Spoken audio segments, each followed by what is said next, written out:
This is a bias seam, and I find if that bias seam is on top as we sew, you're going to have less chance of it stretching on you. So put a pin right here where the seam is.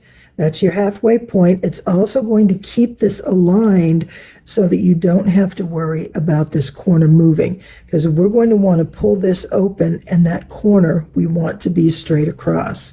Now we're going to put the other two. But a couple things I want you to notice is that we have these dog ears, and those can be quite annoying when you're putting multiple triangles in the same corner, because that's going to make it be really thick.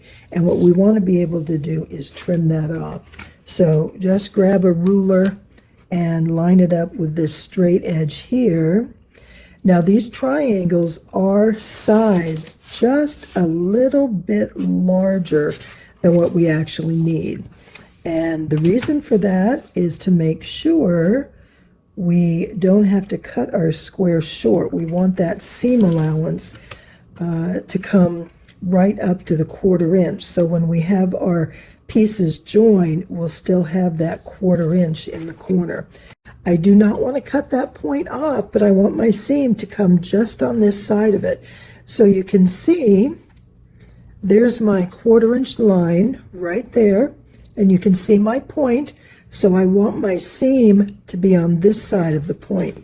And the way I'm going to be able to tell, let's see, yeah, here we go, is we can look on the back, because we'll be sewing from the back. And when we sew, can you see that spot right there where the two seams cross? We want our needle to be just on that inside of that little point. Because if we sew right here, then when we turn this over, our point will be intact and the new piece will be right next to it. And it'll look beautiful, called an economy block.